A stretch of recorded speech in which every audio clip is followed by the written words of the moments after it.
दोस्तों, good evening. आशा करता हूँ आप लोग सब अच्छे होंगे। दोस्तों, लाइव सेशन के दौरान बहुत सारे स्टॉक पूछा जाता है।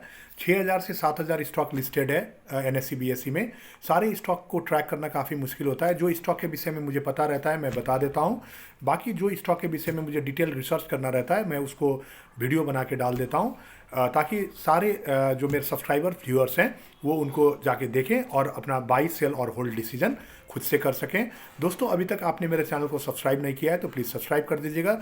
और ऐसे ही नॉलेजेबल वीडियो आपका यदि लगे, पसंद आए तो आप लाइक शेयर ज़रूर कर दीजिएगा, ताकि नए लोग भी हमारे चैनल में जुड़ सके। दोस्तों, तो आइए शुरू करते हैं। एक नया कंपनी मैं लेके आया हूँ, बिना स्किप किए देखिएगा ताकि डिटेल आपको इसका एनालिसिस पता चले। दोस्तों, कंपनी का नाम है इंडो थाई सिक्योरिटीज़ लिमिटेड। ये एक ब्रोकर कंपनी है। नेशनल स्टॉक एक्सचेंज और बॉम्बे स्टॉक एक्सचेंज में एक्सचेंज और एमसीएक्स, ये सारे एक्सचेंज से ये लाइसेंस प्राप्त है। तो ये इसका जो हिस्ट्री है, हिस्ट्रिकल बैकग्राउंड से लेके आज तक क्या क्या स्थिति इसका है और कंपनी कैसा है, इसको डिटेल एनालिसिस अभी हम लोग करेंगे। बिना स्किप किए पूरा वीडियो देखिएगा। तो आइए शुरू करते हैं दोस्तों, इंडो थाई सिक्योरिटीज़ लिमिटेड का डिटेल एनालिसिस। दोस्तों, Indo Thai Securities Limited Indo Thai नामक 16 कंपनियों के एक समूह का एक हिस्सा है। ये इंडो थाई नामक जो 16 कंपनी का ग्रुप है, इसका एक हिस्सा ये है। ये 1995 में 19 जनवरी 1995 में दोस्तों ये एनएससी बीएससी एक्सचेंज से इसको अनुमति प्राप्त था। 1995 से ये शुरू है, ये स्थापना इसका हुआ था। और ये एक broker company, full broker company के रूप में ये इस्टेब्लिश हुआ था। दोस्तों, फुल ब्रोकर कंपनी मतलब होता है एनएससी बीएससी में भी स्टॉक लिस्टेड है, स्टॉक का भी काम करता है और कमोडिटीज़ का भी ये ट्रेडिंग या मान के चलिए कमोडिटीज़ का भी इसका सेगमेंट के लिए ये लाइसेंस प्राप्त था। तो दोस्तों, ये है थोड़ा इसका बैकग्राउंड। इंडो थाई का मुख्यालय इंदौर में है और पूरे देश में इसकी शाखाएं और फ्रेंचाइजियाँ हैं। इंडो थाई प्रमुख स्टॉक और कमोडिटी एक्सचेंजों का कॉरपोरेट सदस्य भी है। जैसे मैंने अभी आपको बताया, ये कंपनी व्यक्तिगत सेवाएं, पर्सनल सर्विस, कॉरपोरेट एडमिनिस्ट्रेशन और ट्रांसपेरेंसी, अकाउंटेबिलिटी और अखंडता के उच्चतम स्तर पर काम करती है। तो ये सारे इसके नॉर्म्स है, वैल्यूज है, स्टैंडर्ड है, इसके ऊपर ये काम करती है। दोस्तों, तो एक चीज़ हम लोग को क्लियर हो गया है, ये एक ब्रोकर कंपनी है। जैसे कि आप देखते हैं जेरोधा, एंजल, ये सारे ब्रोकर कंपनी है। तो इसी टाइप का एक ये ब्रोकर कंपनी है, सिक्योरिटीज़ ब्रोकर है। ये कंपनी पूरे देश में 60 से ज़्यादा जगहों पर अपना सेवाएं देती है। इसके समूह में Indo Thai Commodities Private Limited जैसी कंपनियां भी शामिल हैं। तो दोस्तों, एक कंसेप्ट तो हम लोग को क्लियर हो गया कि इंडो थाई सिक्योरिटीज़ लिमिटेड ये एनएससी बीएससी द्वारा अनुमति प्राप्त एक फुल ब्रोकर कंपनी है और सेबी द्वारा ये लिस्टेड है। तो दोस्तों, यहाँ तक हम लोग कन्फ्यूज़न हम लोग को क्लियर हुआ। जो भी इसका जो सिनॉप्सिस था हम लोग ने क्लियर किया। ये 1995 से ये कंपनी रनिंग है। अराउंड आपका 15, 24, 29 साल इसका हो गया है। काफ़ी पुराना कंपनी है। इसके जो एमडी और सीईओ हैं, मैनेजिंग डायरेक्टर सीईओ हैं, वो मिस्टर धनपाल दोषी हैं। और दोस्तों, अब आइए जानते हैं इसका जो प्रोडक्ट तो आपको पता ही होगा। शेयर ब्रोकर का काम होता है, आपको बताने की ज़रूरी नहीं है, क्योंकि जो भी मेरे वीडियो देख रहे हैं वो शेयर बाजार रिलेटेड ही हैं। एंजल जेरोधा जैसा जो सिक्योरिटीज़ ब्रोकर कंपनी है, ये भी एक सिक्योरिटी ब्रोकर कंपनी है, मगर ये एक समूह इंडो थाई नामक जो ग्रुप है, इंडो थाई ग्रुप, उसका एक विंग है ये। तो दोस्तों, ये थोड़ा सिनॉप्सिस क्लियर करने के बाद ये एक ब्रोकर कंपनी है, फुल ब्रोकर कंपनी है। इसमें आप स्टॉक ट्रेडिंग कर सकते हैं, कमोडिटीज़ ट्रेडिंग कर सकते हैं, बहुत सारे जो ब्रोकर प्रोवाइड करते हैं, फुल ब्रोकिंग कंपनी है। तो दोस्तों, अब आइए जानते हैं इसका शेयर होल्डिंग पैटर्न क्या है, किस किस सेगमेंट, मतलब कि प्रोमोटर्स का कितना होल्डिंग है, डीआईआई, एफआईआई, किसका कितना होल्डिंग ये कंपनी में, आइए जानते हैं। प्रोमोटर का इसमें हिस्सेदारी है 72.18%, पब्लिक का है 27.76%, एफआईआई वालों का 0.01% और डीआईआई वालों का 0.05%, जिसमें लास्ट क्वार्टर दिसंबर में एफआईआई वालों का कोई चेंजेस नहीं है, प्रोमोटर्स का भी कोई चेंजेस नहीं है। शेयर होल्डिंग स्ट्रक्चर में कोई बाइंग सेलिंग नहीं हुआ है दोस्तों, एज इट इज़ ये खड़ा है। तो दोस्तों, इसमें प्रोमोटर्स का हिस्सेदारी काफ़ी ज़्यादा है, पब्लिक का पार्टिसिपेशन थोड़ा कम है, 27.76%। तो थोड़ा कैपिटल स्ट्रक्चर को कंपनी को मैनेज करना होगा, पब्लिक का पार्टिसिपेशन थोड़ा बढ़ाना होगा, ताकि मार्केट में एक पार्टिसिपेशन, मार्केट में एक मूवमेंट दिखते रहे। क्योंकि ज़्यादा पब्लिक का पार्टिसिपेशन होता है दोस्तों तो बाज़ार में थोड़ा मूवमेंट ज़्यादा दिखता है बायर सेलर का, वो होना ज़रूरी है दोस्तों। कंपनी का आइए जानते हैं कॉर्पोरेट एक्शन, जिसमें मैं बताता हूं आप लोग को बोनस, स्प्लिट, राइट शेयर, जो भी कंपनी का कॉर्पोरेट एक्शन हुआ है उसका डिटेल आइए जानते हैं। तो कंपनी का कॉर्पोरेट एक्शन अभी तक स्प्लिट नहीं हुआ है, बोनस भी कंपनी ने नहीं दिया है, राइट शेयर्स भी नहीं है। बस 20 सितंबर 2024 जो 2024 सितंबर 20 को इसका एक्स डेट था। फाइनल डिविडेंड इसने डिक्लेयर किया था 60 पैसे का, 0.60 पर शेयर का। इसके बाद इसका कुछ भी नहीं है, ना स्प्लिट है, ना बोनस है, ना राइट शेयर्स है दोस्तों। तो ये था दोस्तों शेयर होल्डिंग पैटर्न। थोड़ा सिनॉप्सिस हम लोग स्टडी किए, सिनॉप्सिस हम लोग को पता चल गया, एमडी और सीईओ कौन है वो भी पता चल गया, शेयर होल्डिंग पैटर्न भी पता चल गया। कॉर्पोरेट एक्शन में एक ही डिविडेंड जो है वो डिक्लेयर किया था इसने, बाकी कुछ नहीं है। अब आइए जानते हैं, मेन मुद्दा में आते हैं, फाइनेंशियल पिक्चर इसका एनालिसिस करते हैं। ये फाइनेंशियल के मदद से अब पता चलेगा हम लोग को कि कंपनी का एक्चुअल स्थिति क्या है। कंपनी का अभी करंट मार्केट प्राइस चल रहा है दोस्तों 1726 रुपया 70 पैसे का, 1726.70। 52 हफ्ते का इसका लो था 233 रुपया 55 पैसा, और 52 हफ्ते का हाई, अभी जो हाई बना है यही है 1726 रुपया 70 पैसा, और ऑल टाइम लो इसका 8 रुपया 91 पैसे का है, काफ़ी कम था, वैल्यू पेनी स्टॉक था ये, और 1726.70 रुपया अभी का भाव है। तो इस हिसाब से हम लोग देख सकते हैं कि कंपनी ने बीते सालों में कितना अच्छा परफॉर्म किया है। ये परफॉर्मेंस के कारण से ही ये पेनी स्टॉक से एक लार्ज स्टॉक बना है। 1726.70 रुपये का इसका अभी का प्राइस है। मार्केट कैप दोस्तों इसका है 1754 करोड़ का। कंपनी छोटा ही है, मॉडरेट कंपनी है, ज़्यादा बड़ा कंपनी अभी नहीं बन चुका है। इसका जो पी है काफ़ी ज़्यादा है, इसका पी 100.56 है। इसको थोड़ा कंपनी को एडजस्ट करना होगा, अर्निंग बढ़ा के 36.79 इसका सेक्टर का है, तो काफ़ी महंगा स्टॉक है ये वैल्यूएशन वाइज।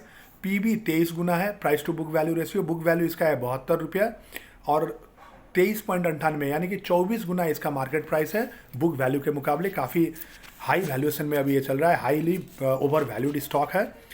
फेस वैल्यू 10 रुपया है, मैंने जैसे बताया आप लोग को, स्प्लिट नहीं हुआ है इसका कंपनी का, तो 10 रुपया फेस वैल्यू अभी एज इट इज़ है। स्प्लिट होता तो 10 रुपया से कम होता दोस्तों। बीटा वैल्यू -0.10 है, तो काफ़ी इसका जो है बीटा वैल्यू माइनस में है। इसका मतलब क्या है कि कंपनी का जो वोलेटिलिटी है काफ़ी कम है कंपनी का प्राइसिंग में, और रिस्क भी काफ़ी कम है, क्योंकि पब्लिक पार्टिसिपेशन हम लोग देख रहे हैं कि काफ़ी कम है। ये ज़्यादातर प्रोमोटर ही कंट्रोल कर रहा है इसका मार्केट प्राइस को भी। दोस्तों आइए जानते हैं कंपनी का जो जून और सितंबर का क्वार्टर है उसमें परफॉर्मेंस कैसा रहा है सेल्स और नेट प्रॉफिट के मदद से। तो सेल्स था दोस्तों जून क्वार्टर में 9 करोड़ का, और सितंबर क्वार्टर में सेल्स है 9 करोड़ का। नेट प्रॉफिट जून में 4 करोड़ का, और सितंबर में भी 4 करोड़ का ही है। तो सेल्स में कोई चेंजेस नहीं है, नेट प्रॉफिट में भी कोई चेंजेस नहीं है। तो परफॉर्मेंस इसका स्टैग्नेंट है, स्टेबल है क्वार्टरली हिसाब से। आइए जानते हैं दोस्तों एनुअल परफॉर्मेंस के हिसाब से इसका कंपैरिजन करते हैं। मार्च 2023 में इसका क्या परफॉर्मेंस था, और मार्च 2024 एक साल बाद इसका क्या परफॉर्मेंस है। आइए जानते हैं डाटा और फिगर की मदद से। नेट कैश फ्लो 1 करोड़ से कम है, और मार्च 2024 में भी 1 करोड़ से कम है। तो इसको थोड़ा कंपनी को ध्यान देना होगा, नेट कैश फ्लो अपना इंक्रीज करना होगा कंपनी को। कंपनी का मार्जिन ऑफ कैलकुलेशन देखते हैं दोस्तों, क्या कंपैरिजन है।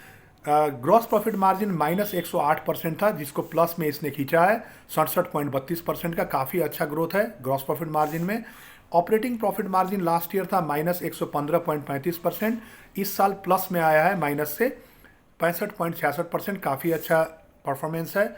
Net profit margin last year -94.54% का था, और इस साल 48.93% प्लस में है, ये भी अच्छा दिया है डाटा कंपनी ने। रिटर्न ऑन नेटवर्थ -12.20% था, और ये एक्चुअल अभी इस साल है 21.82% प्लस में, काफ़ी अच्छा है। Return on capital employed last year था -14.06%, और इस साल है 26.77%, काफ़ी अच्छा प्लस में है, काफ़ी अच्छा इसने ग्रोथ किया है। माइनस से प्लस में आया है दोस्तों। रिटर्न ऑन एसेट -6.67% था और इस साल ये है 13.10%। काफ़ी अच्छा एब्सोल्यूट फिगर, काफ़ी अच्छा है। और माइनस से सबसे अच्छी बात दोस्तों, माइनस से प्लस में आया है और प्लस में भी काफ़ी अच्छा खासा फिगर इसका दिख रहा है। करेंट रेशियो दोस्तों इसका लास्ट ईयर था 1.99 और इस साल है 2.30, यानी कि 2:1 स्टैंडर्ड रेशियो में मेंटेन किया है, काफ़ी अच्छा है। क्विक रेशियो थोड़ा ज़्यादा है 2.17 इस साल, लास्ट ईयर 1.73 था, इस साल 2.17 है। क्विक रेशियो 1:1 का स्टैंडर्ड रेशियो होता है, इसको थोड़ा कंपनी को मैनेज करना होगा दोस्तों। तो ओवरऑल मैं सिनारियो जब देख रहा हूँ कंपनी का, काफ़ी अच्छा ही लग रहा है दोस्तों, उतना बुरा नहीं है कंपनी का स्थिति। मेन बात है कंपनी ने जो माइनस लास्ट ईयर माइनस में जो इसका मार्जिन था, इसको अच्छा खासा प्लस में खींचा है, वो एक प्रेज वर्दी है कंपनी का। एक हम लोग को प्रेज करना होगा कंपनी को, काफ़ी अच्छा कंपनी ने परफॉर्म किया है।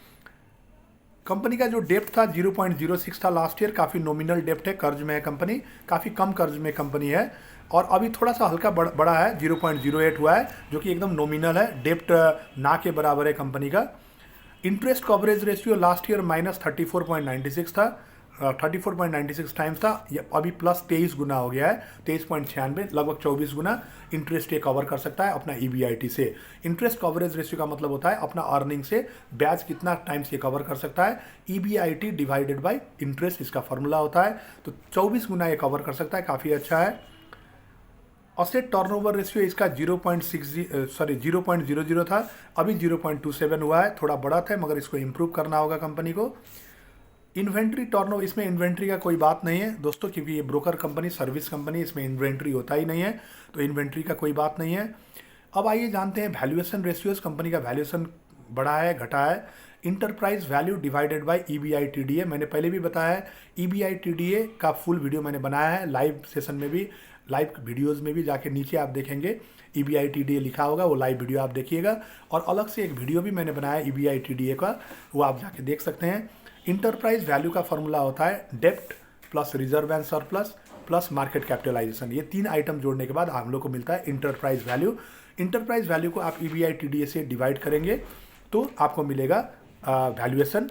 वैल्यू कंपनी का लास्ट ईयर था ये फॉर्मूला के हिसाब से -19.39 और इस साल ये हुआ है +10.83, तो वैल्यूएशन में भी काफ़ी बढ़त मिला है, काफ़ी महंगा वैल्यूएशन है कंपनी का, ओवर वैल्यूड कंपनी है। PE भी काफ़ी ज़्यादा है, 100.56 है दोस्तों। अब आइए जानते हैं दूसरा वैल्यूएशन रेशियो, जिसको हम लोग बोलते हैं market cap divided by sales, यानी P/S, मतलब P/S, price to sales ratio. तो प्राइस टू सेल्स रेशियो में लास्ट ईयर था 27.62 और इस साल थोड़ा कम हुआ है 8.92। तो प्राइस टू सेल्स रेशियो के हिसाब से वैल्यूएशन कम है, मगर EV डिवाइड बाय EBITDA और PE रेशियो के हिसाब से कंपनी काफ़ी महंगा लग रहा है, ओवर वैल्यूड लग रहा है। तो दोस्तों ये था इंडो थाई सिक्योरिटीज़ लिमिटेड का डिटेल एनालिसिस। आशा करता हूँ आप लोग को समझ में आया होगा। इसका सिनॉप्सिस भी मैंने दिया, शेयर होल्डिंग पैटर्न, MD कौन है, उसके बाद हम लोग थोड़ा फाइनेंशियल प्राइसिंग डिस्कशन किए हैं। प्राइसिंग में काफ़ी अच्छा खासा ग्रोथ इसका दिखा दोस्तों, अराउंड ₹8.91 का ऑल टाइम लो से एक ही बार 1700, ये 26 रुपये में अभी चल रहा है, तो काफ़ी अच्छा खासा ग्रोथ कंपनी ने दिखाया दोस्तों। अब आइए एनालिसिस करते हैं कंपनी का स्ट्रेंथ, वीकनेसेस, अपॉर्चुनिटी और थ्रेट्स। तो स्ट्रेंथ में पहले आते हैं दोस्तों। स्ट्रेंथ में कंपनी का मैं देख पा रहा हूँ, कंपनी का रेवेन्यू काफ़ी अच्छा है, हिस्ट्रिकल बैकग्राउंड भी काफ़ी अच्छा है। कंपनी एक ग्रुप से एसोसिएट है, वो भी एक माइलेज देता है कंपनी को, कंपनी एक ग्रुप का हिस्सा है। कंपनी का शेयर होल्डिंग स्ट्रक्चर थोड़ा वीकनेसेस में आएगा, क्योंकि प्रमोटर का हिस्सेदारी ज़्यादा है, पब्लिक का पार्टिसिपेशन इसमें बढ़ाना ज़रूरी है दोस्तों। तो स्ट्रेंथ में सिर्फ हम लोग आउटलाइन कर सकते हैं इसका जो gross profit margin, operating profit margin, net profit margin, जो मार्जिन पहले माइनस में था अभी प्लस में आया है, ये एक स्ट्रेंथ पार्ट है कंपनी का। बाकी वीकनेसेस में हम लोग ले सकते हैं कंपनी का वैल्यूएशन काफ़ी ज़्यादा है, पी रेशियो और EV डिवाइडेड बाय EBITDA जो वैल्यूएशन है कंपनी को उसमें सुधार करना होगा, ये वीकनेसेस पार्ट है। और अपॉर्चुनिटीज़ में कंपनी के पास काफ़ी ज़्यादा अपॉर्चुनिटी है, क्योंकि दोस्तों ये एक ब्रोकर हाउस है, ब्रोकर कंपनी है, और अभी इंडिया में टोटल 5 to 7% लोग ही शेयर मार्केट में पार्टिसिपेट कर चुके हैं। बाकी मार्केट काफ़ी खाली है इंडियन स्टॉक मार्केट। तो ये मार्केट जो खाली है इसको इंडो थाई सिक्योरिटीज़ लिमिटेड उसको अपॉर्चुनिटी के रूप में लेके उसको कैप्चर कर सकता है। ये काफ़ी बड़ा अपॉर्चुनिटी है कंपनी के लिए। और दोस्तों थ्रेड्स में बड़े बड़े कंपनी है इसके सामने, जैसे जेरोदा हो गया, एंजल हो गया, मोतीलाल ओसवाल हो गया, IIFL हो गया, बहुत सारे बड़े बड़े ब्रोकर हाउसेज हैं, उससे इसको कम्पीट करना होगा जो टाइम टू टाइम इसके लिए थ्रेड्स हो सकता है। तो ये थ्रेड्स में है दोस्तों। बाकी ये कंपनी अपने हिसाब से स्ट्रैटेजी बना के इसको कोप कर सकती है, मगर थ्रेड्स ही होता है, इसको थ्रेड्स भी है, इसका अपॉर्चुनिटी भी काफ़ी ज़्यादा है। तो दोस्तों मेरे हिसाब से कंपनी, मेरा यदि आप लोग ओपिनियन जानेंगे तो ये कंपनी काफ़ी बढ़िया लग रहा है, मार्जिन काफ़ी इसने इम्प्रूव किया है, आने वाले दिन में और अच्छा कर सकता है। ग्रुप का हिस्सा भी है, ग्रुप का हिस्सा होने के कारण से ये सेफ भी है। मेरा ओपिनियन इसमें पॉजिटिव है, मगर वैल्यूएशन ज़्यादा होने के कारण से आप एक ही बार इसमें पैसा, मान के चलिए आपको 1 लाख रुपया यदि इसमें लगाना है तो 30,000 करके लगा सकते हैं 3-4 बार में, ताकि आपको आपका सेफ्टी मेंटेन रहे। बाकी ये कंपनी में मुझे कोई दिक्कत ऐसा नहीं फील हो रहा है। दोस्तों ये रिकमेंडेशन नहीं है, बस मेरा ओपिनियन है। बाकी आप अपना ब्रोकर और कंसल्टेंट से भी एडवाइस ले सकते हैं। आशा करता हूँ वीडियो आपको पसंद आया होगा। यदि पसंद आया होगा तो लाइक शेयर कर दीजिएगा और मेरे चैनल को सब्सक्राइब ज़रूर कर दीजिएगा। दोस्तों एक इन्फॉर्मेशन लास्ट देके मैं आपसे विदा चाहता हूँ। डेली दोस्तों मैं लाइव आता हूँ आप लोग का क्वेश्चन का आंसर देने के लिए, मंडे टू फ्राइडे रात को 8 बजे के बाद 1 से 2 घंटे के लिए। और दोस्तों शनिवार सुबह 1 से 2 घंटा, शाम को 1 से 2 घंटा, और रविवार जब भी मुझे टाइम मिलता है मैं लाइव आता हूं। और आज रविवार है, आज ये वीडियो ख़त्म होने के बाद आधा 1 घंटे बाद मैं फिर से लाइव आऊँगा, आप देख सकते हैं। तो दोस्तों thank you all of you, have a nice day.